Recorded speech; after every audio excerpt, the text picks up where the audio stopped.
Haya ni makosa makubwa matatu ambayo wanawake wengi walifanya 2025 ikawapelekea wakashindwa kubeba ujauzito. Jambo la kwanza, wamejipa sana vipaumbele wao kuliko wenza wao.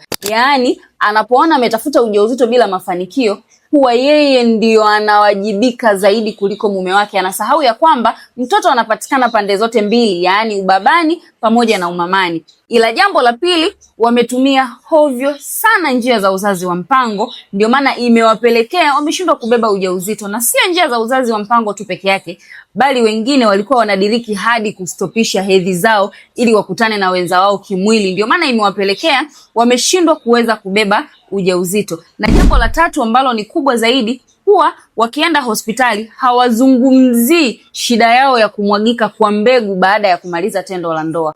Kwa hiyo basi 2026 hii hakikisha unakaa mbali na hayo mambo, unapata ushauri mzuri wa kitabibu pamoja na usaidizi wa tiba ili uweze kubeba ujauzito, kwa sababu inawezekana.